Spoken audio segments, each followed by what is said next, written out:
네, 오늘 본문으로 우리는 누군가에게 위로와 교훈이 된다라는 제목으로 말씀 나눌 건데요. 좀 나누고자 하는 핵심은 굉장히 짧지만 단순하고 짧지만 저는 우리 모두에게 큰 울림이 있을 거라고 생각을 하고 말씀을 준비했습니다.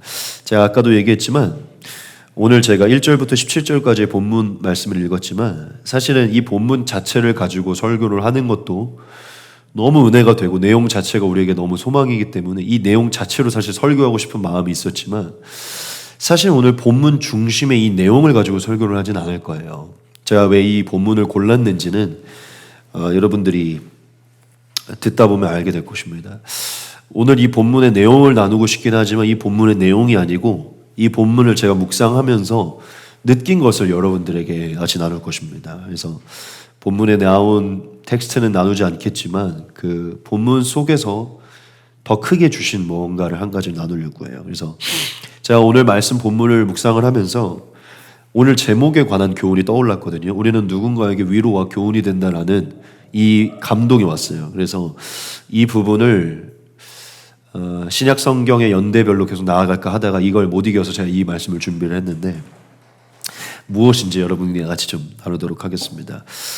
오늘 말씀 본문은 우리가 잘 알기도 하고 좋아하는 말씀이죠. 베드로가 예수님을 부인한 이후에 이제 예수님이 베드로를 다시 만나서 다시 사명의 기회를 허락하시는 그 장면이잖아요. 그렇죠? 그런데 사실은 되게 은혜로운 장면이지만 사실 베드로의 인생을 봤을 때는 베드로의 인생이 가장 수치스러운 순간이에요. 사실 그렇죠? 그 부인한 시간부터 시작해서 사실은 부인했다가 지금 다시 좀 염치 없이 만나게 된 거잖아요. 예수님이 만나주셔서 만난 거잖아요. 그렇죠? 즉 베드로의 기준에서는 부끄러운 기록이고 수치스러운 기록이에요. 사실은 왜냐면은 베드로의 그 부인이 딱 단순히 부인만은 의미하지 않고 어떤 베드로의 연약함, 넘어진 모든 것을 상징하는 거잖아요. 그렇죠? 믿음 없음 이런 것들. 여하튼 베드로의 인생에서 가장 수치스럽고 부끄러운 그런 순간에 관한 기록이 오늘 말씀인데 여하튼 그러한 넘어져 있던 베드로에게 예수님 찾아오셔서 다시 사명을 주시죠. 그렇죠? 그게 오늘 저와 여러분들이 읽은 본문이에요. 예수님이 사명을 주시는 것, 베드로의 기준에서는 가장 좀 수치스럽고 부끄러운 어떤 기준.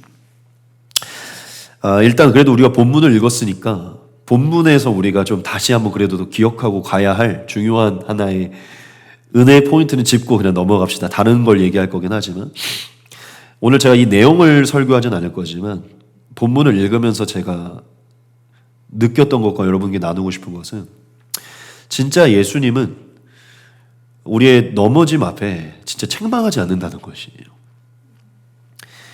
제가 제 개인적인 삶을 돌아보면서 무슨 마음을 가졌냐면 예수님이 베드로를 만나려고 먼저 바닷가로 오신 거잖아요. 그러니까 마치 이런 것과 같죠. 제가 예를 들어 목회를 하다가 완전히 그냥 다 이제 실패해서 다시 저기 패스트5 일하러 갔는데 예수님이 그 앞에 오신 거예요. 그런 상황이잖아요.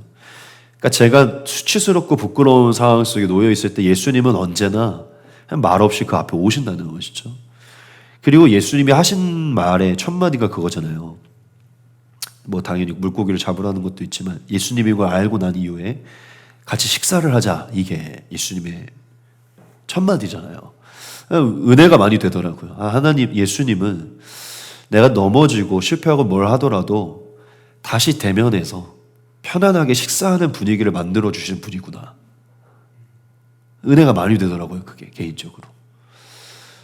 예수님 말없이 내 눈앞에 와 계시고 나는 눈치를 보고 있지만 예수님은 굉장히 편한 분위기로 밥 먹자고 얘기를 하는 그러면서 예수님의 성품을 다시 한번 좀 느꼈어요. 이 말씀을 묵상하면서. 여러분 혹시 수치와 부끄러움 속에 있다면 이 말씀이 위로가 되기를 원합니다. 예수님은 정죄하지 않으시고 여러분 앞에 오시고 지금 여러분들에게 하시는 말씀은 얼굴을 마주보면서 식사를 하자는 거예요. 그리고 그거에 대해 묻지 않으시고 기회를 주신다는 거죠. 제가 위로가 많이 됐어요. 개인적으로. 사실 이것만 전하고 이제 가도 되지만 오늘 사실 제가 전하려고 한 건 이건 아니었어요. 하여튼 이것도 여러분들이 가져가시길 원합니다. 왜냐하면 제가 주중에 먼저 이 예배를 위해서 말씀 묵상하다가 마음에 받은 것이기 때문에, 혹 여러분들이 지금 여러 가지로 넘어져 있다면 예수님이 앞에 계시고 기회를 주신다는 것을 깨달으시기 바랍니다. 여하튼 오늘 말씀 본문은 이런 본문인데, 여기서 저희가 조금 중요하게 여기고 싶은 게 있어요. 그게 뭐냐면 하나님이 베드로의 이 모습을 성경에 기록하게 하셨다는 거거든요.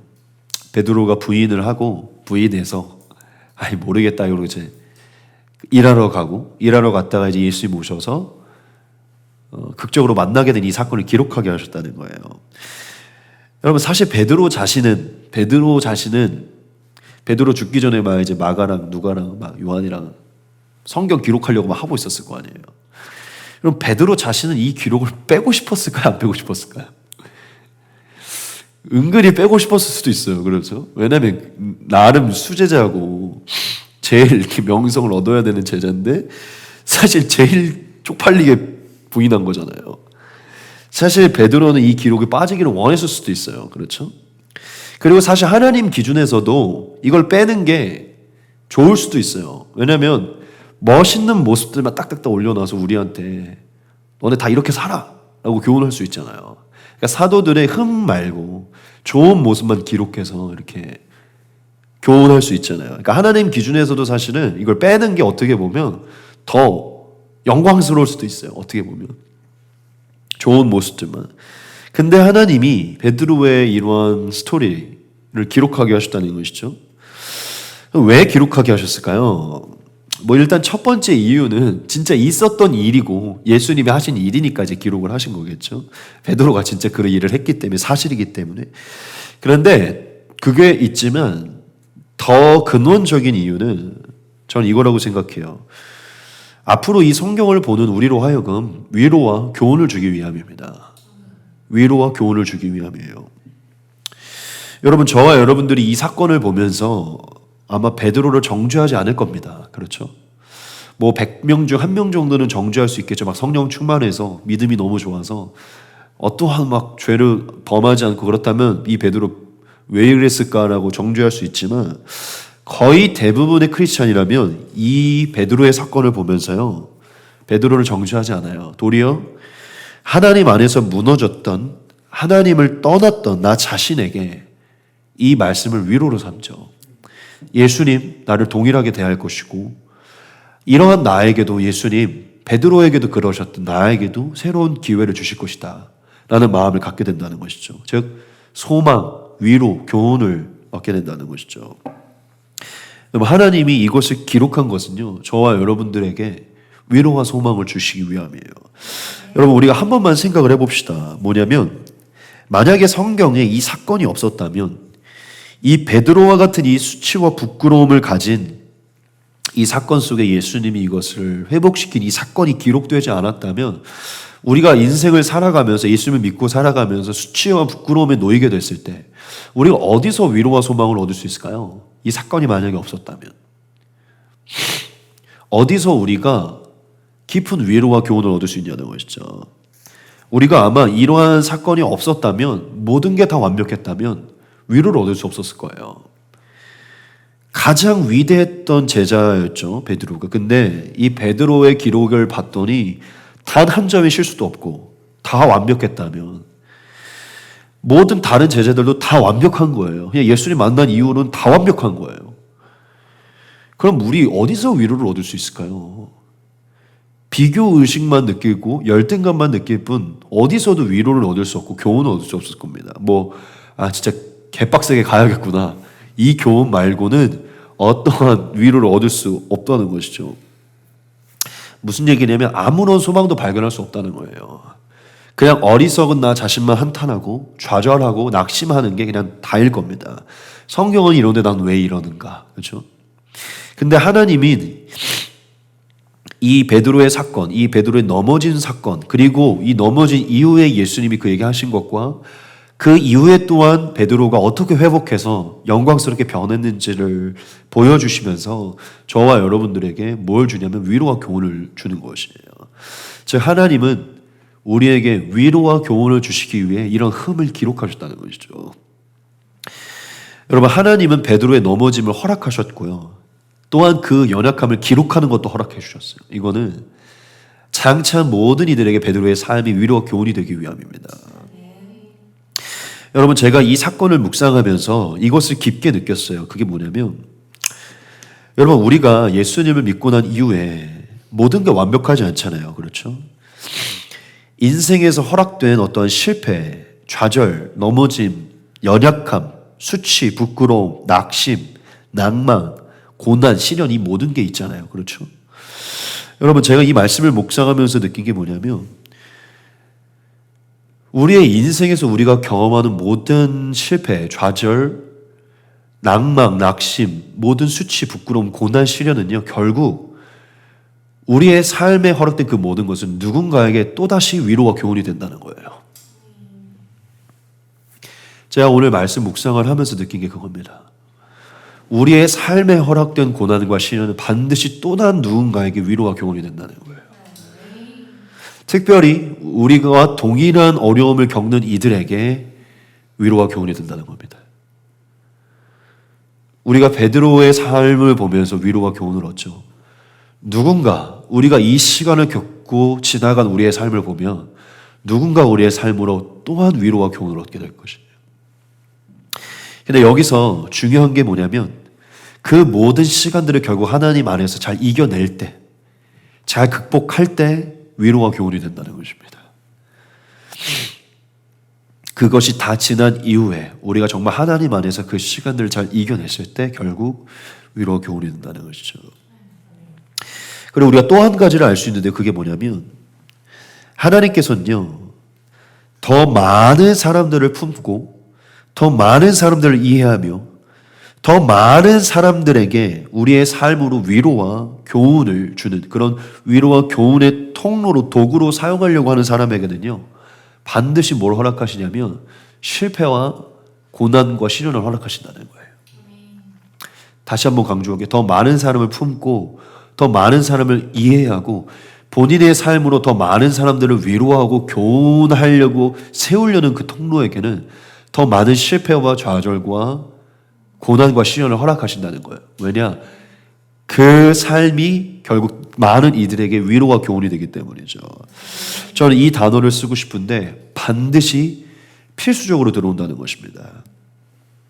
근데 제가 이 부분을 오해할 수 있을 것 같아서 이 한 가지를 짚고 넘어갈 것인데 우리가 오해하지는 말아야 됩니다. 그게 뭐냐면 꼭 실패와 좌절과 고난과 시련이 있어야만 영혼을 품을 수 있는 것은 아니에요. 그리고 꼭 자신의 죄와 넘어짐, 그 연약함을 하나님께서 통로로 사용할 것이라는 어떤 이런 걸로 정당화를 시켜서도 안 돼요. 제 말이 이해가 되시죠? 꼭 그런 게 있어야만 하는 것도 아니며 꼭 하나님 그거를 꼭 우리한테 주려고만 하는 것도 아니시며 그 모든 더 많이 넘어질수록 더 많이 위로할 수 있을 거라 하면서 죄를 정당화시키려고 하는 것도 아니에요. 하지만 제가 여러분들이 강조하고 싶은 건 뭐냐면 하나님은 우리의 삶으로 다른 이들을 위로하기 위할 때 또한 교훈하기 위할 때 필히 더 어려운 시간을 지나게 할 수 있다는 것입니다.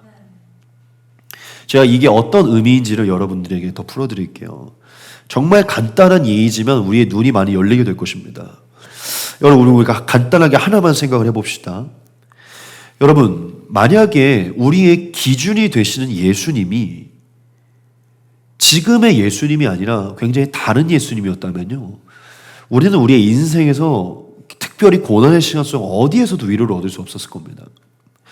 여러분, 예수님이 막 기생, 이방인, 막 근친상간의 어떤 혈통으로 태어난 분이 아니고 정말 한순간도 죄를 범하지 않은 의로운 혈통으로만 태어나셨다면, 그러한 가문에서 태어났다면, 그러한 지역, 그러한 가정, 또한 엘리트 코스를 밟으셨고 귀족의 아들로 오셨고 가장 부유한 집에서 재산도 많으셨고 그 당시에 가장 많은 인기와 명성을 누리시고 잘 나가는 사람들과 늘 자리를 하시고 그들을 가르치시고 이 땅 위에서 어떤 시비를 붙음도 없고 고난을 당한 것도 없고 욕을 당한 것도 없고요.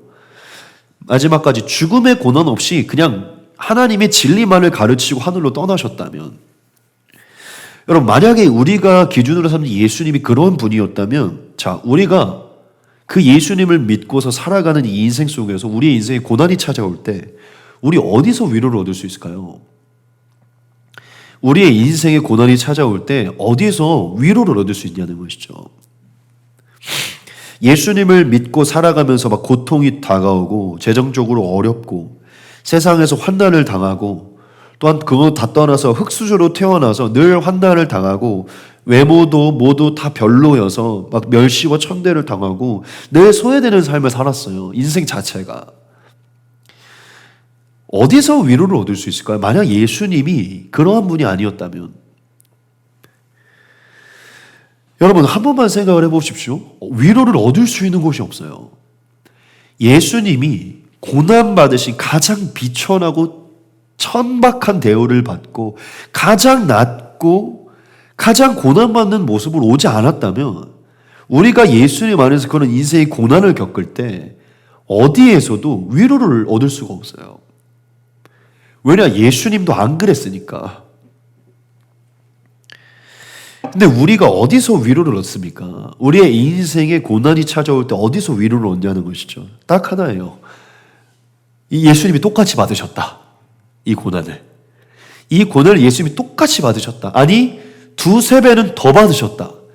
여기에서 우리가 뭘 얻게 되냐면 여러 가지의 고난이 와도 위로를 얻는 거예요. 저로만 예를 들어봅시다. 합리화시키고 싶은 게 아니에요.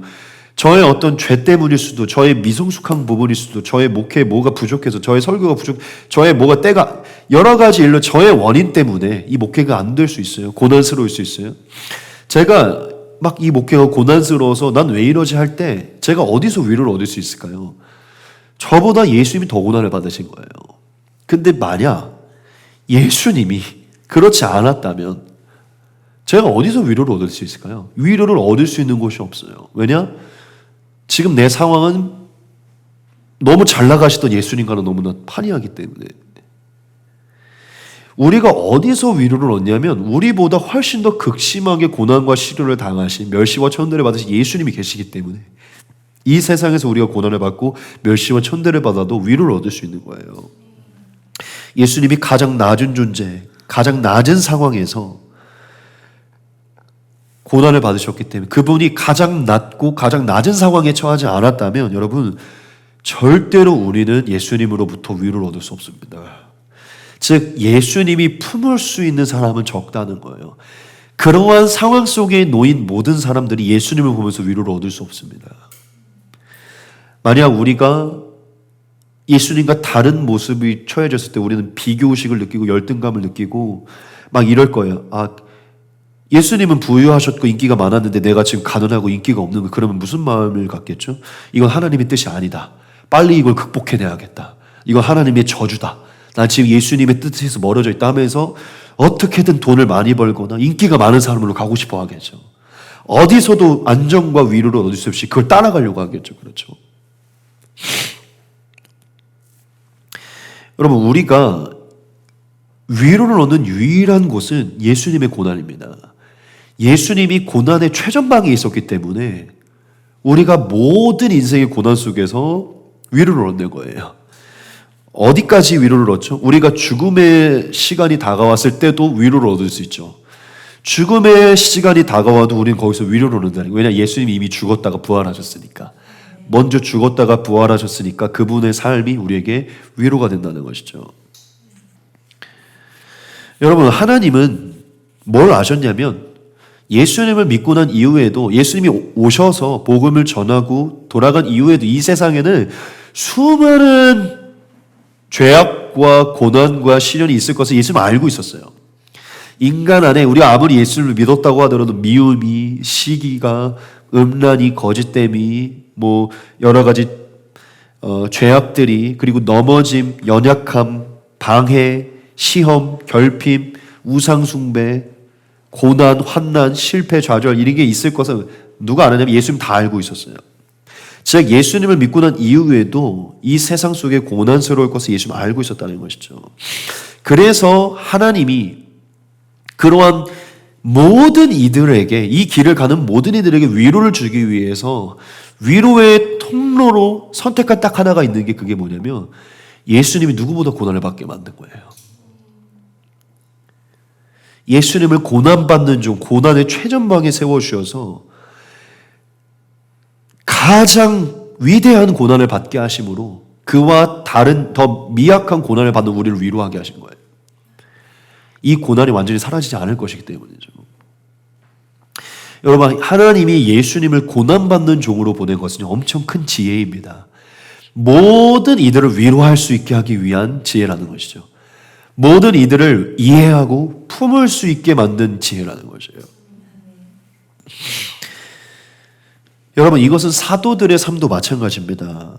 여러분, 사도들이 복음을 전하면서 엄청나게 고난을 당했잖아요. 여러분, 한번 우리가 질문을 던져봅시다. 왜 하나님이 이 사도들을 이토록 고난을 받게 했을까요? 다 순교했잖아요. 진짜 다 순교했거든요. 왜 이렇게까지 처참하게 죽이신 겁니까? 하나님 모든 거 다 하실 수 있잖아요. 아니, 돈도 조금 넉넉하게 해주시고, 이쁜 와이프도 2개 해주시고, 가정의 안락도 잘 지키면서, 또 높은 지위에 있는 사람들과 잘 어울리면서, 정말 요즘 말로 인싸가 되고 셀럽들이랑 잘 지내면서 복음을 전하게 할 수도 있잖아요. 굉장히 가정에도 충실하고 그러니까 가질 거 다 가지면서 복음을 전해도 되잖아요. 그러니까 왜 근데 그렇게 안 하게 하셨냐는 것이죠. 그리고 복음을 전할 때 아무 방해 없이 그냥 다 믿게 만드시고 좀, 그리고 막 돌로 맞고 막 죽음의 위협 이런 거 당하지 않고 좀 그거 당할 때 좀 피하게 좀 해주시고 다 하실 수 있고 성령으로 음성 주시잖아요.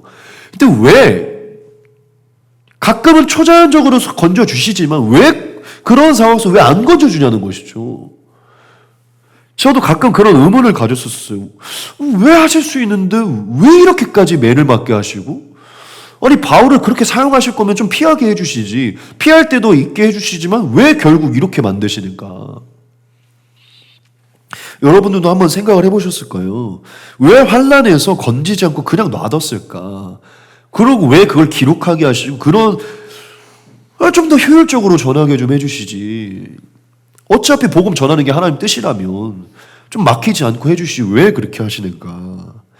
그렇게 생각했었어요. 그런데 아주 어리석은 생각이었어요. 이게 아주 어리석은 생각, 제 안에. 첫째, 하나님이 왜 그들에게 그 고난을 허락했냐면, 바울의 고백도 있지만 그들이 오직 절대 이 세상에 미련을 두지 않고 하나님께만 소망을 두게 하기 위함입니다. 하나님이 그들에게 고난을 허락한 것은요, 철저하게 하나님만 의지하고 소망을 두게 하기 위함이에요. 즉 약할 때 강함 되게 하시는, 오직 이 세상에 요만큼도 미련 두지 않고 예수님께만 집중하게 하기 위해서 그렇게 허락한 거고요. 둘째, 이게 이제 우리가 전하는 건데, 둘째는요, 앞으로 장차 예수를 따르는 모든 이들의 그들이 기준이 되어야 되기 때문이에요. 모든 이들의 그들이 기준이 되어야 되기 때문에 하나님이 그들에게 이런 고난을 허락하신 것입니다. 동일한 논리인데요. 여러분 한 번만 생각해 봅시다. 그들이 모든 게 형통했다면, 그들이 전도할 때 박해가 요만큼도 없었었고요. 그들이 전도할 때 실패가 한 번도 없었었고요. 그들이 박해할 때 궁핍하고 줄이고 매맞고, 정말 바울의 고백처럼 세상의 저 끄트머리에 있는 찌꺼기들 같은 대우를 받는 이게 없었고, 갈 때마다 다 변화되고 돈도 많고 좋은 배우자들, 좋은 차 타고 다니면서 막 왕권들이나 모든 사람들의 명성을 얻고, 그 당시 모든 이들에게 칭찬을 받는 가장 위대한, 진짜 교황 같은 인물로서 그냥 편안하게 살다가 매일 아침 점심 저녁 성당으로 그 교회로 가져다 음식 먹으면서 지냈다면, 만약에 사도들이 그랬다면 우리가 예수님을 믿고 살아가면서 얻는 고난들이 있었을 때 우리가 누구에게서 위로를 얻을 수 있을까요? 우리는 왜 저들과 같지 않지? 저들은 저렇게 복음 전하면서 잘 살았는데 왜 나는 이렇게 복음을 믿으면서 왜 이렇지? 또 비교의식과 열등감이 생기겠죠. 위로를 얻을 수가 없어요. 그들이 우리보다 훨씬 더 큰 고난을 받지 않았으면 우리가 예수를 믿고 고난스러웠을 때 어디서도 위로를 받을 수 없다는 것이죠. 그런데 진짜 웃긴 게 뭔지 아십니까? 하나님은 우리보다 한 50배는 더 넘게 그들이 고난받게 하셨다는 거예요. 왠지 아십니까? 그들의 삶이 우리에게 위로가 되어야 되기 때문이에요. 그들의 삶의 고난이 누군가에게 장차 예수를 따르는 자들에게 고난이 되어야 되기 때문이에요. 이렇게 말을 바꾸고 싶어요. 그들의 삶은 결국 장차 예수님 다음으로 예수님을 믿고 나아가는 자들에게 기준이 되고 본이 되거든요. 그들의 인생이 기준과 본이 되어야 됐었어요. 뭐에? 예수님을 믿고 따르는 자들에게. 모든 예수님을 믿고 따르는 모든 자들을 품을 수 있는 기준이 되어야 되기 때문에 그들은 고난의 최전방에 있었던 것입니다. 예수님을 믿으면서 얻을 수 있는 모든 고난의 최고를요, 그들이 다 받았어요. 그 말은 곧 장차 2000년이 지난 지금에도 예수님을 믿고 따를 때 받는 고난이요, 다 거기에 못 미친다는 겁니다. 무슨 얘기입니까? 2000년 동안 받은 모든 고난이 다 그들을 통해 위로를 받을 수 있다는 것이죠. 저는 하나님이 왜 대체 이렇게 하셨을까를 생각해 봤는데요. 그들의 그러한 엄청난 고난과 그 고난 속에서 그걸 이겨낸 그들의 모습이 없었으면 우리는 어디서도 위로를 얻을 수 없고 소망을 얻을 수 없고 우리의 인생의 환난과 고난이 찾아올 때 우리는 어디서도 돌파구를 찾을 수가 없어요. 하지만 우리가 넘어짐이 있고 또한 여러 가지 고난과 시련이 있을 때 어디서 우리가 위로를 얻을 수 있냐면 그들이 동일한 길을 밟았기 때문입니다. 동일했기 때문이에요. 그럴 때 뭘 깨닫게 되냐면 이게 정상이구나. 이게 정상이구나를 깨닫게 돼요. 이게 정상이다. 내가 비정상이 아니다. 사실 구약의 인물들도 마찬가지잖아요, 여러분. 구약의 인물에서 모든 게 완벽했고 고난이 없었고 실수가 없었던 자 아무도 없어요. 그토록 위대했던 노아도요, 결국 말년에 술 먹고 취해갖고 그 벌거벗은 것이요, 그게 노아의 약점을 상징합니다, 여러분. 노아가 결국 풀어진 것을 상징해요. 노아가 벌거벗고 누운 것이. 아브라함도 믿음의 사람이었지만 하갈을 만들었죠. 그리고 굉장히 오랜 시간 고난의 시간을 겪었죠. 야곱도 속이는 삶을 살고 환난의 삶을 살고 모세도 굉장한 고난의 삶과 광야의 시간을 거쳤고 다윗도 광야의 삶을 거치면서 완벽할 것 같았지만 밧세바를 범하면서 흠이 기록되고 솔로몬도 굉장히 지혜로웠지만 결국 수많은 첩을 두면서 넘어지게 되고 선지자들은 뭐 말할 거 없이 막 이사야의 기록에 보면 톱으로 켜서 죽었다고 기록되어 있고 그 기록이 있어요. 이게 예레미야인지 이사야인지 기억이 안 나는데 그 천이 맞을 거예요. 어떤 가죽인가 천을요, 기름 같은 데 이렇게 묻혀갖고 사람을 이렇게 똘똘 마는 거예요. 그래갖고 거기 불을 지피는 겁니다. 그래서 이렇게 천천히 타들어가서 온몸에 이렇게 묻도록. 여러분, 그 플라스틱이나 이런 거 태우면 이렇게 붙잖아요. 찐득찐득하게. 그렇게 죽도록. 구약의 선지자들 중에 그렇게 죽었다는 그 기록도 있고, 욥도 마찬가지잖아요. 엄청나게 고난을 당하죠. 그러니까 하나님 왜 대체 구약의 인물들 속에서도 다 완벽하고 다 모든 게 광야가 없고 그렇지 않고 왜 다 흠이 있고 수치가 있고 넘어짐이 있고 또한 고난을 기록하느냐는 것이죠. 결국 우리가 그것을 볼 때 뭘 얻게 되죠? 위로를 얻게 돼요. 다윗도 넘어졌네. 솔로몬도 넘어졌네. 아브라함도 결국 믿음이 흔들려서 이렇게 했네. 야곱은 굉장히 진짜 우리보다 더 잔꾀가 많았네. 뭡니까?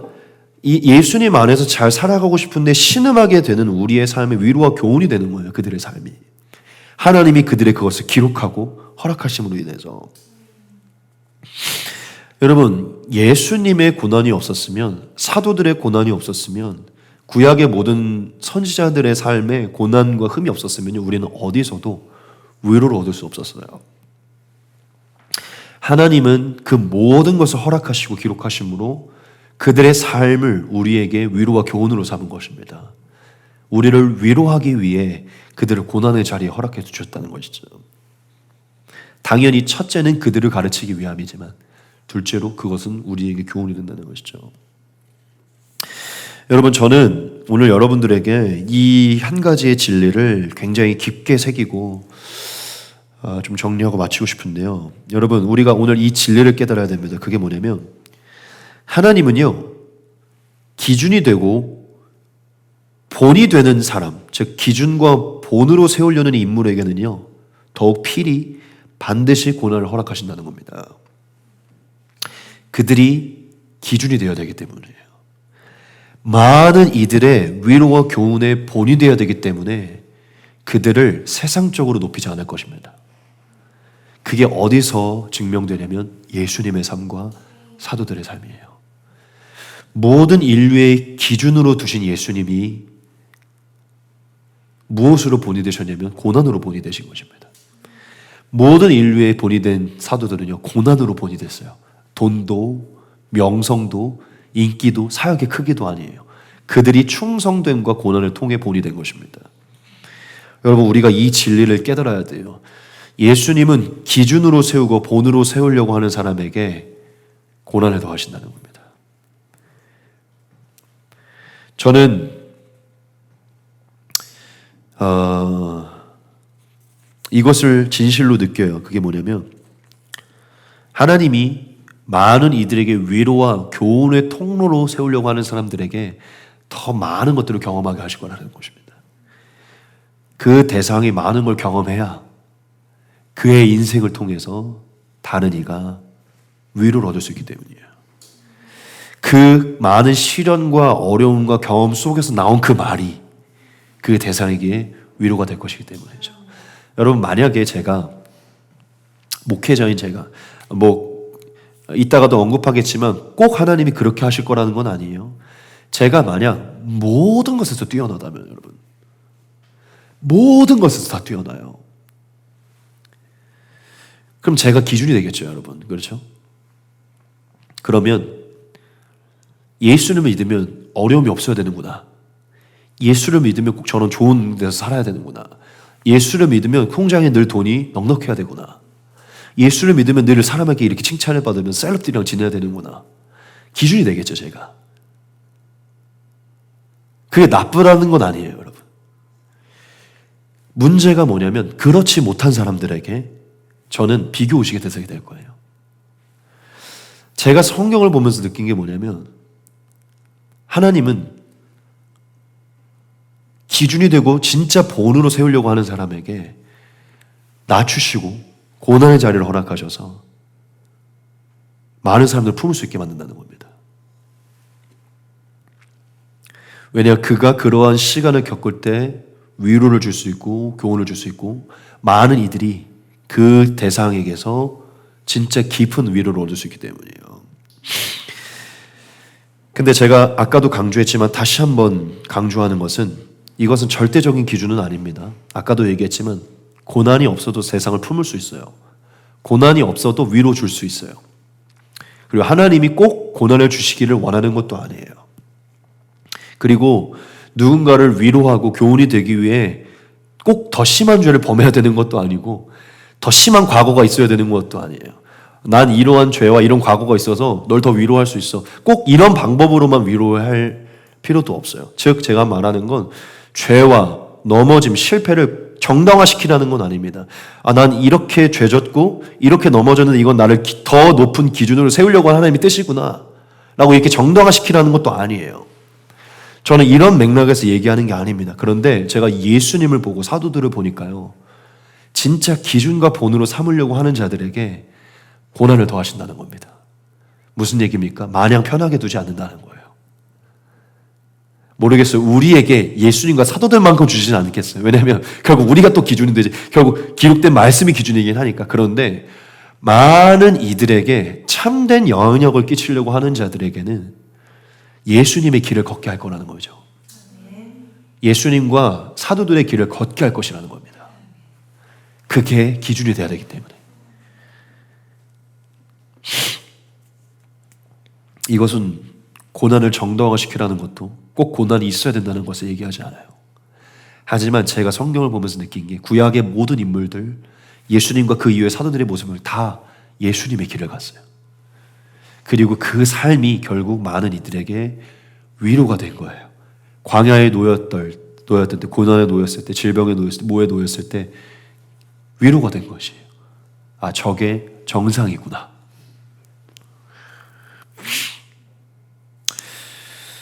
여러분들에게 다시 한번 언급하기 원합니다. 여러분, 하나님은 많은 이들에게 기준이 되고 본이 되는 사람으로 세우기 위해서 우리에게 고난을 허락하신다는 거예요. 즉, 예수님의 길을 걷게 만드신다는 것이죠. 우리가 이 말씀 두 가지만 같이 보겠습니다. 히브리서 말씀입니다. 우리에게 있는 대제사장은 우리의 연약함을 동정하지 못하실 리가 아니요 모든 일에 우리와 똑같이 시험을 받으시니로되 죄는 없으시니라. 여러분, 우리가 예수님에게서 위로를 얻을 수 있는 이유는 그분이 우리와 똑같이 다 시험을 받았기 때문입니다. 그렇죠? 그리고 하나만 더 같이 보겠습니다. 고린도 후서 1장입니다. 하나님의 뜻으로 말미암아 그리스도 예수의 사도된 바울과 형제 디모데는 고린도에 있는 하나님의 교회와 또 온 아가야에 있는 모든 성도에게 하나님 우리 아버지와 주 예수 그리스도로부터 은혜와 평강이 있기를 원하노라. 찬송하리로다. 그는 우리 주 예수 그리스도의 하나님이시요 자비의 아버지시요 모든 위로의 하나님이시며 우리의 모든 환난 중에서 우리를 위로하사 우리로 하여금 하나님께 받는 위로로서 모든 환난 중에 있는 자들을 능히 위로하게 하시는 이시로다. 그리스도의 고난이 우리에게 넘친 것 같이 우리가 받는 위로도 그리스도로 말미암아 넘치는도다. 우리가 환난 당하는 것도 너희가 위로와 구원을 받게 하려는 것이요 우리가 위로를 받는 것도 너희가 위로를 받게 하려는 것이니 이 위로가 너희 속에 역사하여 우리가 받는 것 같은 고난을 너희도 견디게 하느니라. 너희를 위한 우리의 소망이 견고함은 너희가 고난에 참여하는 자가 된 것 같이 위로에도 그러할 줄을 알미라. 형제들아, 우리가 아시아에서 당할 환난을 너희가 모르기를 원하지 아니하노니 힘에 겹도록 심한 고난을 당하여 살 소망까지 끊어지고 우리는 우리 자신이 사형 선고를 받은 줄 알았으니 이는 우리로 자기를 의지하지 말고 오직 죽은 자를 다시 살리시는 하나님만 의지하게 하심이라. 아멘. 너무 중요한 구절입니다. 우리의 모든 환난 중에서 우리를 위로하사 우리로 하여금 하나님께 받는 위로로서 또한 모든 환난 중에 있는 자들 능히 위로하게 하시는 이게 하나님이시네요.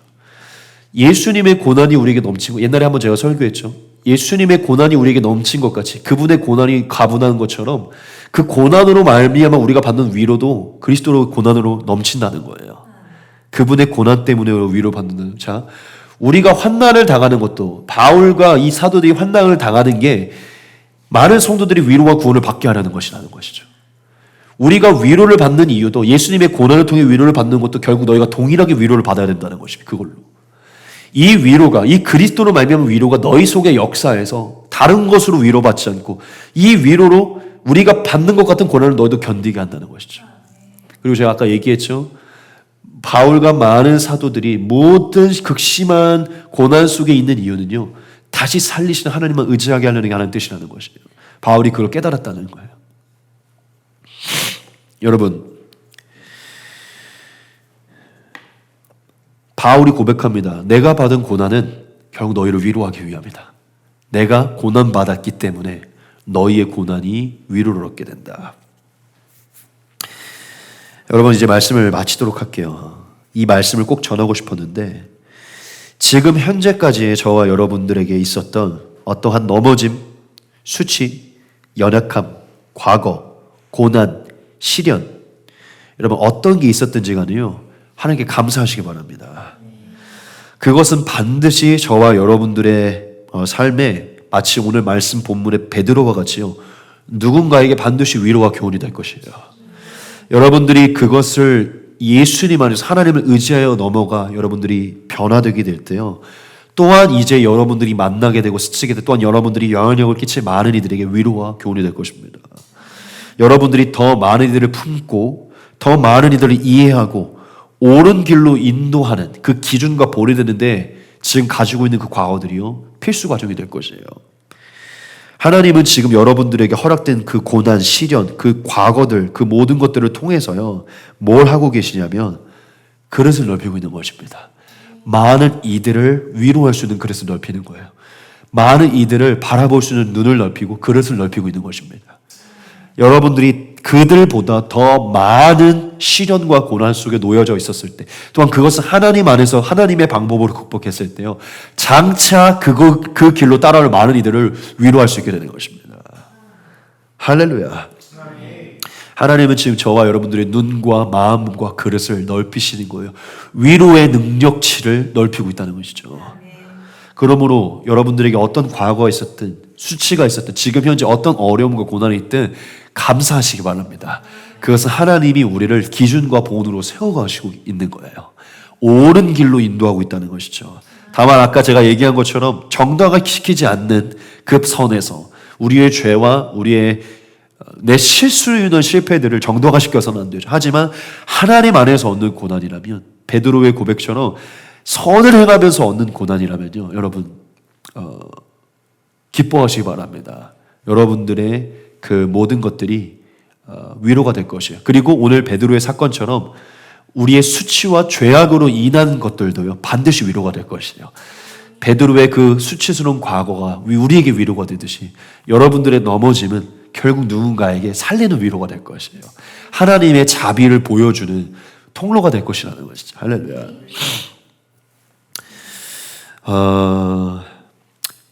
이 세 가지를 정리하며 적용하며 마칩시다. 여러분, 첫째, 너무 중요합니다. 예수님은 모든 이들을 품고 위로하기 위해 고난의 길을 가셨다는 거예요. 하나님이 모든 크리스천들에게 위로하시려고 선택하신 방법은 하늘에서 돈을 떨어뜨려 주면서 기도를 응답해 주시는 것이 아니라 예수님의 고난이었어요. 예수님의 고난이 모든 크리스천들을 위로하는 방법이었다는 것이죠. 자, 그러면 이제 우리가 누군가를 위로하기 위해 우리를 위로의 통로로 사용하신다면 누구와 같이 만드실까요? 예수님과 같이 만드신다는 겁니다. 예수님과 같은 고난의 길을 동일하게 가게 만드실 거라는 것이죠. 우리가 예수님과 같은 길을 선택하며 나아갈 때 장차 고민하고 신음하는 이들에게 위로가 될 것이에요. 여러분, 그렇기 때문에 마지막 세 번째, 허락된 시간들을 감사하시기 바랍니다. 저는 여러분들이 장차 많은 시간이 지났을 때 얼마나 많은 이들을 품고 위로하고 격려하며 그들을 예수님께로 올바른 방향으로 인도할지, 오늘 베드로의 사건처럼 여러분들의 그 스토리가 어떻게 이루어질지가 기대가 됩니다. 할렐루야.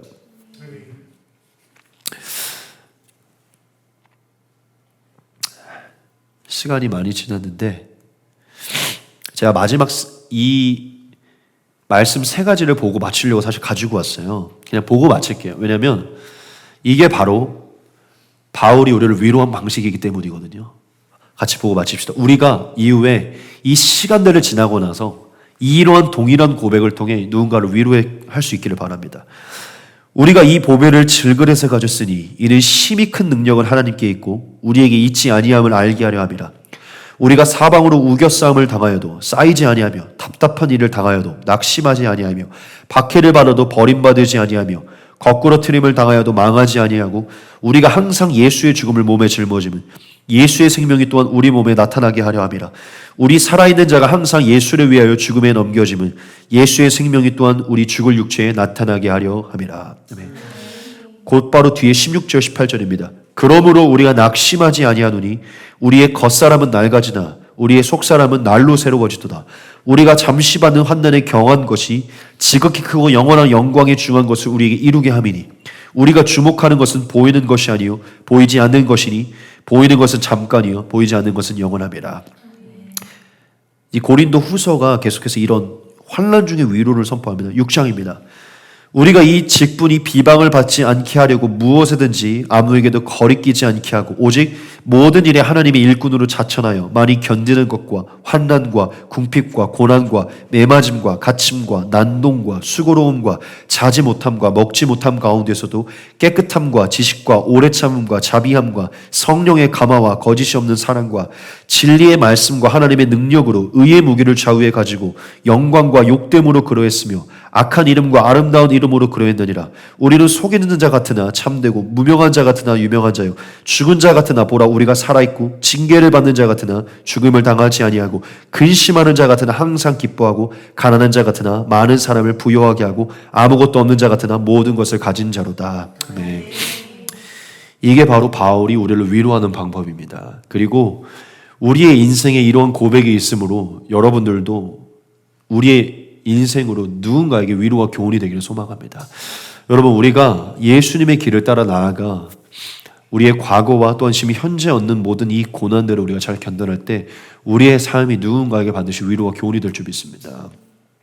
여러분들의 인생 자체가 누군가에게 큰 위로가 되는 베드로와 같은 그러한 한 페이지를 작성하는 저와 여러분들이 소망합니다.